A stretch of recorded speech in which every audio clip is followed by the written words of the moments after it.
राम राम विद्यार्थी मित्रांनो, वाक्य पृथक्करणातील एक घटक आहे काय? विधीपूरक. आता आधारपूरक आहे, कर्मपूरक आहे, विधानपूरक आहे. आधारपूरक आपल्याला कळतंय. आता या ठिकाणी काय झालंय? विधीपूरक कशाला म्हणायचं सर? आज समजून घ्या विधीपूरक. आता विधीपूरक कशाला म्हणायचं लक्षात घ्या. नामानंतर येणाऱ्या विशेषणाला विधी विशेषण म्हणतात.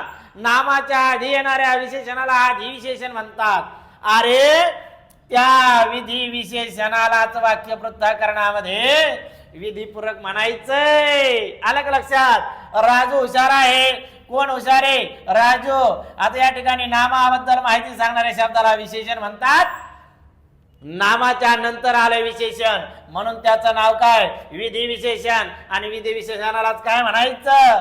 विधीपूरक. नामानंतर येणाऱ्या विशेषणाला काय म्हणायचं? विधीपूरक. हे फळ गोड आहे. नामानंतर येणाऱ्या विशेषणाला काय म्हणायचं? विधीपूरक. कशी वाटली माहिती?